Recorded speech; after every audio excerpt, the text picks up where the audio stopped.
Hello friends, स्वागत है आप सभी का मेरे यूट्यूब चैनल पे। तो आज हम हमारी वीडियो क्लास में आपके लिए जो एमओसीएच की वैकेंसी आई है उसमें कम्युनिटी पार्ट जो रहता है जो 25 मार्क्स का आता है उसका हम नया टॉपिक डिस्कस करने जा रहे हैं। यूपीपीसीएस में आपकी ये वैकेंसी निकली है और आप सभी को पता है कि एमओसीएच में नंबर ऑफ सीट्स ज़्यादा है, इसका एग्ज़ाम पेपर भी टफ रहता है। तो उसके हिसाब से हम हमारी वीडियो क्लास में आपके लिए प्रिपरेशन करवा रहे हैं। आई होप आपको क्लासेस अच्छी लग रही है, तो क्लासेस को लाइक कीजिए और आप हमारी अपकमिंग क्लासेस के लिए हमारी क्लास से जुड़ने के लिए आप चैनल को सब्सक्राइब करके बेल आइकन को प्रेस कर ले ताकि आपके पास सबसे पहले वीडियो का नोटिफिकेशन आ सके।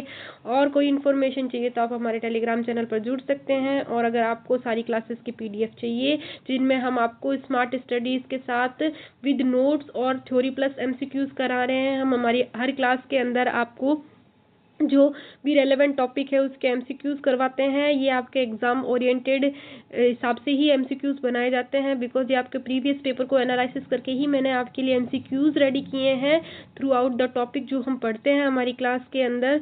तो आप सभी को पता है कि एमओसीएच की एग्जाम में 75 मार्क्स का आपका आयुर्वेद वाले जो आयुर्वेद से फॉर्म भरेंगे, यूनानी वाले जो यूनानी से फॉर्म भरेंगे उसका पोर्शन रहेगा।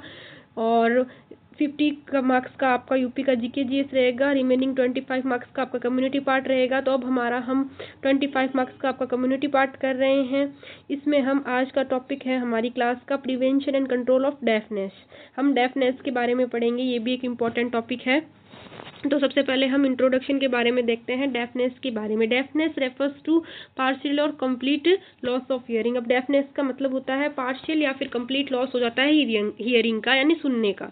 It occurs at any as, ये कोई भी उम्र में हो सकता है। इट मे बी कंजेनाइटल, ये आपको बाय बर्थ भी आपके साथ हो सकता है आपको आफ्टर बर्थ कोई इंजरी से या कोई भी कारणवश कोई भी बीमारी की वजह से आपको एक्वायर भी हो सकता है। इट अफेक्ट्स कम्युनिकेशन, इससे हमारा कम्युनिकेशन वीक हो जाता है, बिकॉज जो हम सुनते हैं उसी का तो हम रिस्पॉन्ड करते हैं। देन लर्निंग का, देन सोशल डेवलपमेंट का इस पे हमारा अफेक्ट आता है। अर्ली डिटेक्शन और इंटरवेंशन से हम क्रूशियल प्रिवेंशन कर सकते हैं लाइफ लॉन्ग डिसेबिलिटी से। अगर हम उसका अर्ली डिटेक्शन कर लें तो हम उसका हियरिंग एड्स है या फिर कोई भी हमारे इन्फेक्शन है तो उसको हम ट्रीट करके फर्दर हम डैमेज और डिसेबिलिटी से बच सकते हैं। अब हम देखते हैं कॉजेज ऑफ डेफनेस। अब डेफनेस के कॉजेज क्या होते हैं? जो सबसे पहले कॉज है प्रेजेंट एट बर्थ। अब जो बर्थ के टाइम पे कॉज हो सकता है, ये कोई भी जेनेटिक डिफेक्ट्स यानी जेनेटिक कोई जीन्स के अंदर म्यूटेशन चेंजेस होने के कारण हेरिडेटरी डेफनेस आ जाती है। Infection during pregnancy. अब प्रेगनेंसी के अंदर कोई फीमेल के अंदर इन्फेक्शन हो गया, जैसे रूबेला हुआ है, साइटोमेगेलो वायरस, इनका कोई इन्फेक्शन हुआ है तो उसकी वजह से भी जो फीटस का डेवलपमेंट है उसके अंदर जो हमारा डेफनेस रह सकता है। बर्थ कॉम्प्लिकेशन जैसे प्रीमेच्योरिटी और हाइपोक्सिया। आप जब लेबर के टाइम में अगर ब्रेन को ऑक्सीजन प्रॉपर नहीं पहुंच पाता है तो कुछ भी नर्व डैमेज की वजह से डेफनेस वाली जो डिसेबिलिटी है वो हो सकती है। Ototoxic drug administered to by mother. अब जब कोई ऑटोटॉक्सिक ड्रग ली जाती है, जब प्रेग्नेंट वुमेन कोई ऐसी ड्रग ले उसकी वजह से उसके साइड इफेक्ट से भी डेफनेस हो सकती है चाइल्ड के अंदर। इसीलिए बोला जाता है कि प्रेगनेंसी के अंदर हमें विदाउट प्रिस्क्राइब डॉक्टर हमें कोई भी मेडिसिन नहीं लेनी चाहिए। अब हम देखते हैं एक्वायर्ड कॉजेज। अब इसका एक्वायर्ड कॉज क्या होता है भी, इसको हम कैसे हम हमारी लाइफ में एक्वायर करते हैं? तो क्रोनिक ईयर इन्फेक्शन हो जाता है जो जिसे हम ओटाइटिस मीडिया बोलते हैं, इसकी वजह से भी हमारा डेफनेस हो सकती है। Expose to loud noise. अब हम इतनी तेज आवाज़ के एक्सपोजर में चले जाएं, ऑक्यूपेशनल और एनवायरमेंटल कोई भी तरीके से हम इतनी हैवी नॉइस में चले जाएं जिसकी वजह से भी हमारे ईयर ड्रम डैमेज हो सकता है। ऑटोटॉक्सिक मेडिकेशन, यानी कोई भी ऐसी मेडिसिन ले ली जाए जैसे certain antibiotics, chemotherapy drugs. Trauma to the ear और हेड, अगर कोई हेड इंजरी हुई हो, कोई भी तरीके से एक्सीडेंटल केस हो तो उसमें भी हमारा डेफनेस आ सकता है। एज रिलेटेड भी हियरिंग लॉस होता है, ये सभी को पता है, एजिंग के कारण भी, जिसे हम प्रेस बाइक्यूसिस बोलते हैं। Disease such as meningitis, measles और मम्प्स, इनके अंदर भी डेफनेस आ सकती है। अब हम प्रिवेंशन ऑफ डेफनेस के बारे में देखते हैं। डेफनेस को प्रिवेंट कैसे किया जाता है? इसको हम प्राइमरी, सेकेंडरी और टर्शियरी लेवल पे प्रिवेंट कर सकते हैं। तो प्राइमरी लेवल पे हम इसको कैसे प्रिवेंट कर सकते हैं, उसके लिए हम सबसे पहले देखते हैं immunisation. Prevent infection causing deafness. तो हम जो डेफनेस को करने वाले कॉजिटिंग एजेंट्स होते हैं, जो इन्फेक्शन हो जाता है उसको हम प्रिवेंट कर सकते हैं थ्रू आउट द इम्यूनाइजेशन, जैसे मीजल्स, रूबेला, मेनिंजाइटिस और मॉपमस। उसके बाद में मैटरनल केयर, अगर हम प्रॉपर एंटीनेटल मैटरनल केयर करेंगे, अवॉइडिंग ऑटोटॉक्सिक ड्रग्स करेंगे ड्यूरिंग प्रेगनेंसी और प्रिवेंटिंग करेंगे मैटरनल इन्फेक्शंस को, अगर मदर को भी मर्प्स और रूबेला कुछ इन्फेक्शन होता है तो it may be lead to deafness in child, तो वो बच्चे को भी हो सकता है। अवॉइड लाउड नॉइस एक्सपोजर, बहुत तेज आवाज़ में नहीं जाना। Use of proper year protection in noisy work place, अगर आपको लगता है कि बहुत ज़्यादा नॉइस है, आपको इससे इरिटेशन हो रही है, तो वहाँ पे हमें ईयर प्रोटेक्शन यूज़ करना चाहिए। Avoiding prolong headphones at high volumes, जो कि आज की हमारी मेजर प्रॉब्लम है। आज हम बहुत ज़्यादा ईयरबड्स और जो हेडफोन्स हैं उनको यूज़ करते हैं बहुत हाई वॉल्यूम्स के लिए, और ये डे टू डे रिक्वायरमेंट भी हो गई है, तो उसके कारण भी डेफनेस के केसेस मोस्टली जो चिल्ड्रंस होते हैं उनमें ज़्यादा बढ़ गए हैं। हेल्दी लाइफ स्टाइल को हमें एक्वायर करना चाहिए, एडिक्वेट न्यूट्रिशन लेना चाहिए, प्रॉपर प्रिवेंट करना चाहिए हमें माल न्यूट्रिशन से, और control of chronic disease like diabetes when affected hearing. अब डायबिटीज़ में भी हमारी हियरिंग अफेक्टेड हो जाती है बिकॉज इसमें पेरिफेरल नर्व डैमेजेस होती है, as all of we know. अब हम देखते हैं सेकेंडरी प्रिवेंशन। सेकेंडरी प्रिवेंशन होता है इसका अर्ली डिटेक्शन एंड स्क्रीनिंग। अब इसको सबसे पहले अगर किसी को कोई प्रॉब्लम है तो उसको अर्ली डिटेक्ट करना और उसकी स्क्रीनिंग करना।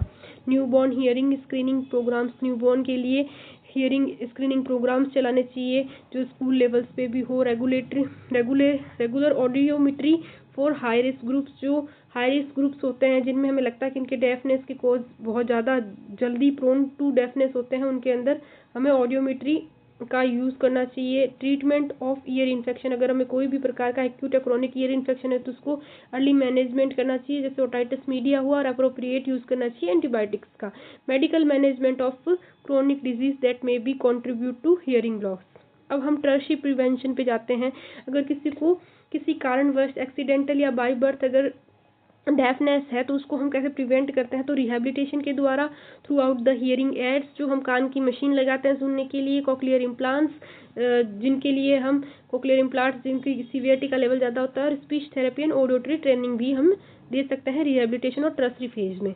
अब हम एजुकेशन एंड वोकेशनल ट्रेनिंग भी प्रोवाइड करते हैं जो हियरिंग इम्पेयरमेंट होती है, जिनको कम सुनाई देता है या बहुत ज़्यादा, उनके लिए हम ये एजुकेशनल और वोकेशनल ट्रेनिंग करवाते हैं। And community support and inclusion, जिसके अंदर हम social school for the deaf होता है जिनको सुनाई नहीं दिया जाता उनके लिए, और अवेयरनेस प्रोग्राम होता है तो रिड्यूस स्टिग्मा। अब हम देखते हैं गवर्नमेंट प्रोग्राम्स फॉर प्रिवेंशन और एंड कंट्रोल ऑफ डेफनेस। हाँ, तो जो गवर्नमेंट हमारे लिए प्लान कर रही है डेफनेस को कंट्रोल करने के लिए वो क्या है। Many countries including India have national programmes focus on hearing impairment. अब इंडिया के जैसे और भी कंट्रीज है जो प्रोग्राम करती है, जो फोकस किया जाता है उनमें हियरिंग इम्पेयरमेंट को। उसके लिए हम सबसे मेन जो हमारी क्लास का टॉपिक है वो अब हम स्टार्ट कर रहे हैं, ये पढ़ेंगे इसके बारे में, ये क्या होता है कैसे होता है। तो national programme for prevention and control of deafness, इसको हम शॉर्ट फॉर्म NPPCD बोला जाता है, जो इंडिया में चलता है। अब इसके ऑब्जेक्टिव्स देख लेते हैं। इसके ऑब्जेक्टिव्स हैं early detection and treatment of year disorder. अब कोई भी ईयर प्रॉब्लम है उसको हम अर्ली डिटेक्ट करना और उसका ट्रीटमेंट करना। नेक्स्ट हम गो थ्रू करते हैं prevention of avoidable hearing loss.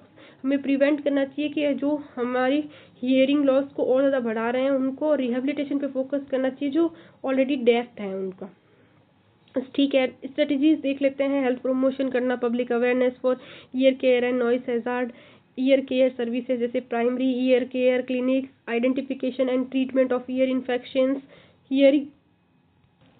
अब हम देखते हैं रिहेबिलिटेशन में प्रोविजन हियरिंग एड्स प्रोवाइड करवाना, referral for cochlear implants where required, जहाँ पे रिक्वायर्ड हो वहाँ पे हमें कॉक्लियर इम्प्लांट्स प्रोवाइड करवाने हैं। कैपेसिटी बिल्डिंग, जो कैपेसिटी बिल्डिंग है, training of ENT specialist, audiologist and primary health workers. अब हम देखते हैं अचीवमेंट्स इसकी थी। Achievements of regional and district ENT centres पे hearing aid distribution to economical weaker section, जो इकोनॉमिकली वीक है उनको हियरिंग एड्स डिस्ट्रीब्यूट करना, इंटीग्रेशन करना प्राइमरी हेल्थ केयर के साथ में फॉर ईयर सर्विसेज। अब WHO का जो इनिशिएटिव था इसके साथ वो देखते हैं। वर्ल्ड हियरिंग डे, प्रमोट करना hearing ear and hearing care को अवेयरनेस ग्लोबली, ये था WHO का aim. Hearing screening programme for newborns and school children, hearing programmes चलाना, चेकअप्स करना रेगुलर बेसिस पे न्यूबॉर्न्स का और चिल्ड्रन का। Global campaign on prevention of deafness को इनकरेज करना, safe listening and immunisation of ear care पे फोकस करना। नेक्स्ट हम देखते हैं की point of prevention. Immunization is cost effective and measure preventing infection related deafness. Early detection is crucial. The sooner intervention occurs the better outcome. अब early detection जो होता है वो हम अच्छी तरह से नहीं हो पाता, वो क्रूशियल होता है। तो जो सबसे पहले हम इंटरवेंशन कर पाते हैं, अगर हमें पता चल जाता है कि डेफ है, तो उसके लिए बेटर आउटकम जो हम कर सकते हैं वो नॉइज कंट्रोल करना, सेफ लिसनिंग हैबिट्स प्रोवाइड करना और प्रिवेंट करना जो एक्वायर्ड डेफनेस है उसको, और रिहेबिलिटेशन सर्विसेज इम्प्रूव करना, क्वालिटी ऑफ लाइफ इंडिविजुअल के लिए जो हियरिंग लॉस हो चुके हैं उनके लिए। अब हम देखते हैं लेवल्स और मेजर्स। तो प्राइमरी लेवल्स पे हम कैसे कंट्रोल कर सकते हैं, इम्यूनाइजेशन से, मैटरनल केयर से, सेफ लिसनिंग और न्यूट्रिशन से।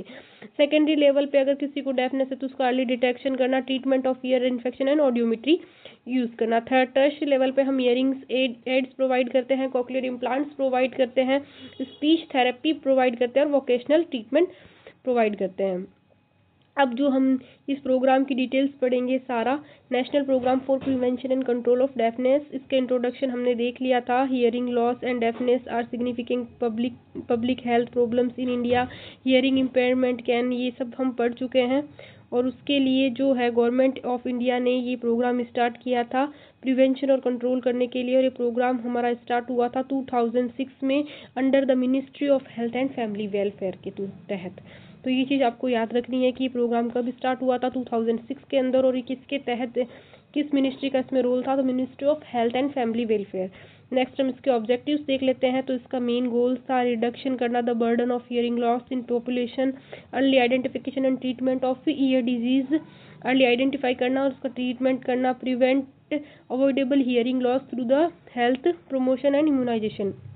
अब जो प्रिवेंट करना हियरिंग लॉस को, जो अगर किसी को है उसको अवॉइड करना, और हेल्थ प्रमोशन करना, इम्यूनाइजेशन को प्रमोट करना, प्रोवाइड करना rehabilitative service for individual permanent hearing loss. अगर किसी को परमानेंट हियरिंग लॉस है या होने जा रहा है डिसेबिलिटी के थ्रू, तो उसको हम रिहेबिलिटेशन प्रोवाइड करते हैं। डेवलप ट्रेंड मैन पावर, इसके अंदर हम ट्रेंड मैन पावर, जो ट्रेंड जो होते हैं स्टाफ, उसको यूज़ किया जाता है। इन्फोर्स किया जाता है infrastructure for ear care and rehabilitation, जो प्रोवाइड करना जो इंफ्रास्ट्रक्चर है कि भाई ईयर केयर वालों के लिए जो इम्प्लांट्स है, इम्प्लांट्स को कैसे यूज़ करना है, टीचिंग वगैरह, ऑल दो सब इसमें आता है। Great awareness about year care and prevention of deafness, अब इसके अंदर जो है जनरेट किया जाता है अवेयरनेस जो ईयर केयर के लिए यूज़ होती है और प्रिवेंट करती है डेफनेस को। अब इसके कंपोनेंट देख लेते हैं, कंपोनेंट क्या क्या थे।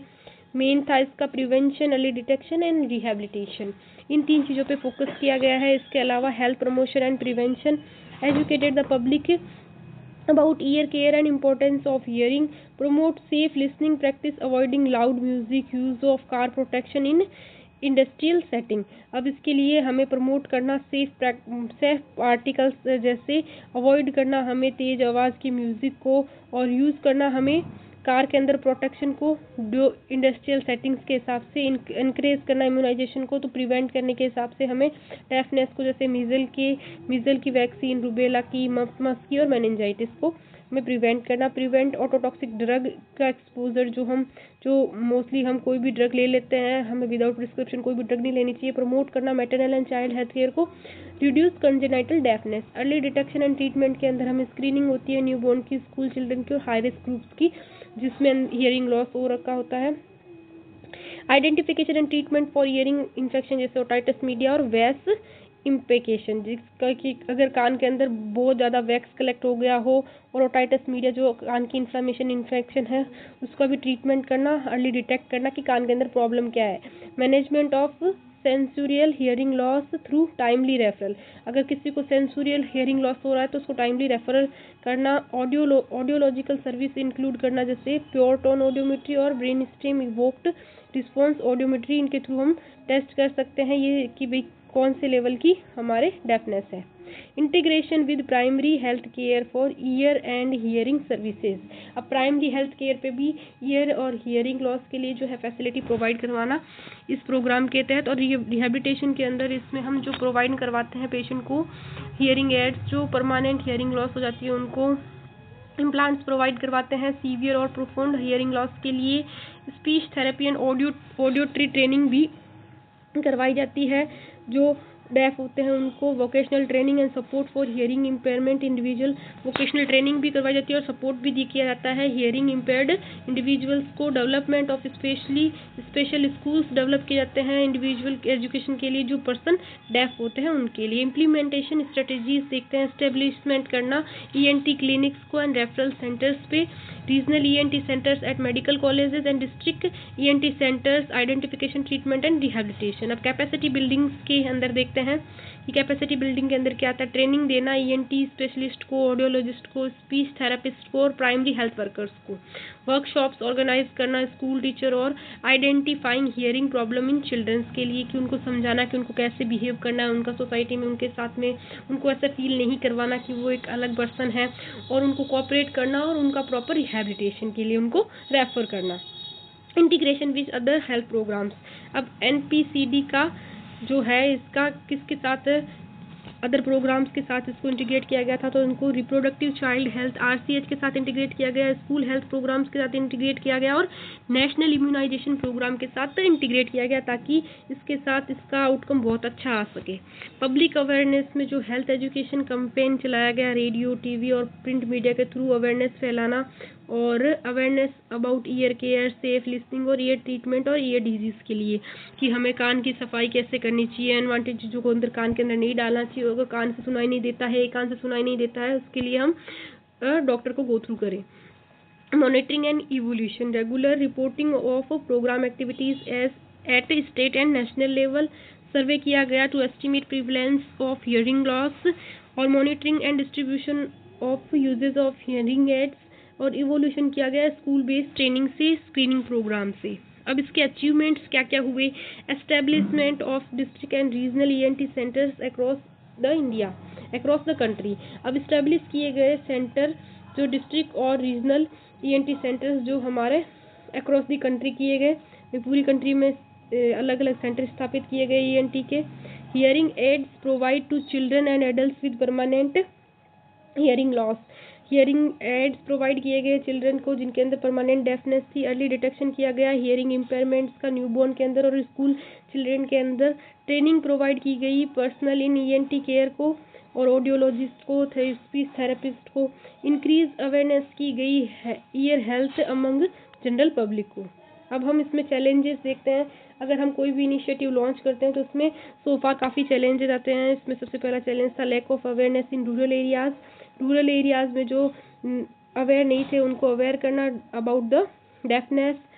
Shortage of train manpower in ENT and audiologist. अब शॉर्टेज थी हमारे इंडिया के अंदर, जो ट्रेंड मैन पावर होते हैं, जो ट्रेंड स्किल्ड डॉक्टर्स होते हैं ENT के लिए, ऑडियोलॉजिस्ट भी, और इनएडिक्वेट इंफ्रास्ट्रक्चर इन सम रीजन्स। अब कई जगह पे इंफ्रास्ट्रक्चर भी बहुत पुअर था। Limited access to cochlear implant due to high cost. अब जो कोक्लियर इम्प्लांट है वो भी काफ़ी महंगा होने के कारण सभी को अवेलेबल नहीं हो पाता।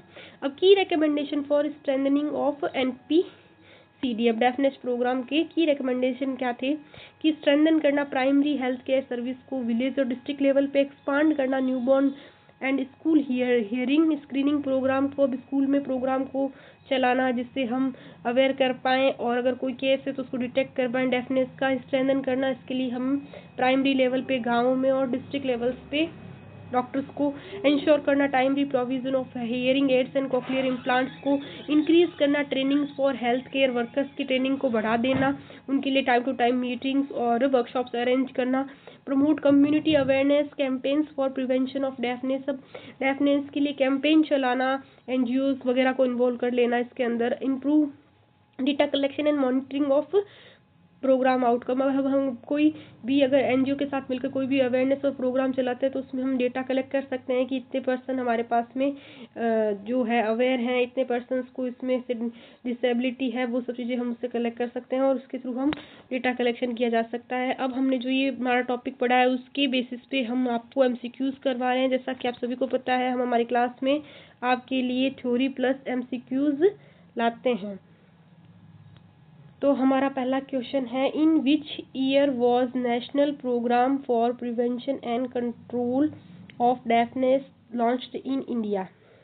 अब आपको मैंने बताया था कि आपको ये चीज़ देखनी है, अच्छे से याद रखना है, ध्यान में रखना है कि कौन सा प्रोग्राम है ये डेफनेस प्रोग्राम है, ये कब लॉन्च हुआ था इंडिया में? 2000, 2006, 2010 एंड 2015।